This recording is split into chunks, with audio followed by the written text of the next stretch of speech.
Hi, this is Ed Breniger, Circle of Impact Leadership. The other day, I posted a video where I recommended 2 ways that we can each take personal responsibility for our response to the coronavirus crisis. And I'm grateful for the response that many of you gave, and that encouraged me to do this second video, which is a follow-up from it. There were two things that I recommended. One is you need to be in control of the social situations that you're willing to enter into. And second, you need to be an advocate for your own immune system. And now I want to tell you that it's really important that you think for yourself in this regard.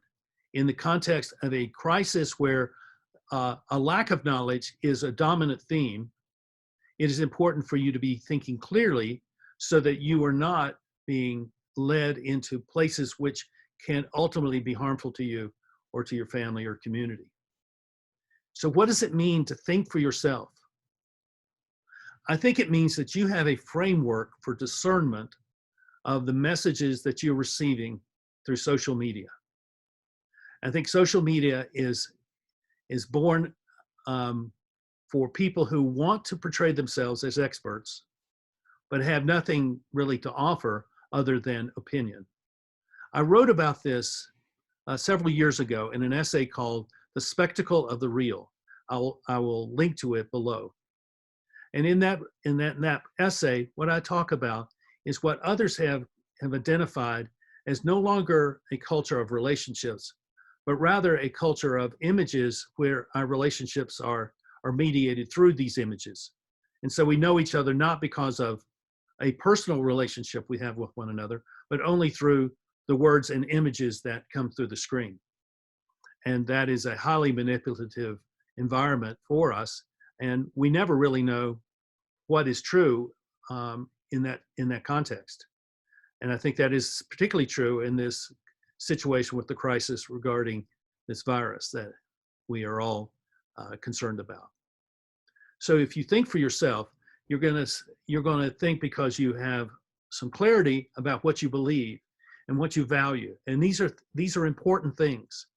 And I would suggest that you even think about the values you hold as non-negotiable, and that means that you are not going to give up a specific value that has come to be important to you, regardless of who is trying to convince you otherwise. I think you stay steadfast to what you believe until it becomes absolutely certain that you need to modify your belief. And I think it's very difficult to, I think it should be very difficult for you to change what you believe until it becomes really clear that you need to do so in a way that actually advances you instead of is seen as a retreat. I think the second thing you need to do in order to think for yourself is to learn how to articulate what you are thinking. And I've suggested this to so many people who came to me during my book promotion tour, who said, "Oh, I could never write a book." And I said, well, from that perspective, you will never write a book. But that's not the important thing. What's important is knowing what's going on in your mind and understanding it in your heart.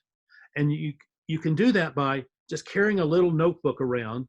And when you have a thought, you write the thought down.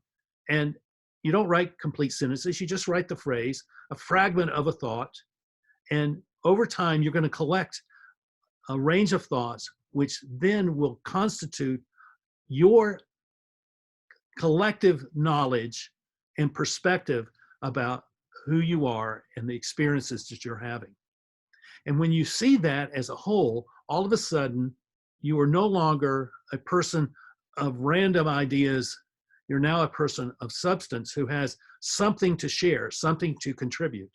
It may never develop into a book, but what that collective knowledge comes to provide you is a basis, a platform, a foundation for understanding how to respond to the messages that you are sent every moment of every day. So my encouragement is for you to learn how to think for yourself. And you can only do that by thinking and writing and then communicating what you're thinking to people. I've had people who have said that they have thoughts and they've thought about writing a book someday. Well, that's fine, but your thoughts need to be expressed and put into words that other people can understand. So it's not just thinking for yourself, but it's thinking with other people in such a way that you can have a shared sense of perspective, whether it's in your family or in your community. So the third responsibility, personal responsibility we take, is to learn how to think for ourselves and to articulate in meaningful ways what we believe, so that we have a platform, a foundation for discerning what we really need to understand in a crisis like we're in today. I hope this is helpful. If you have things to share with me, you can contact me through my website, edreniger.com, and I would love to hear from you and hear what your thoughts are.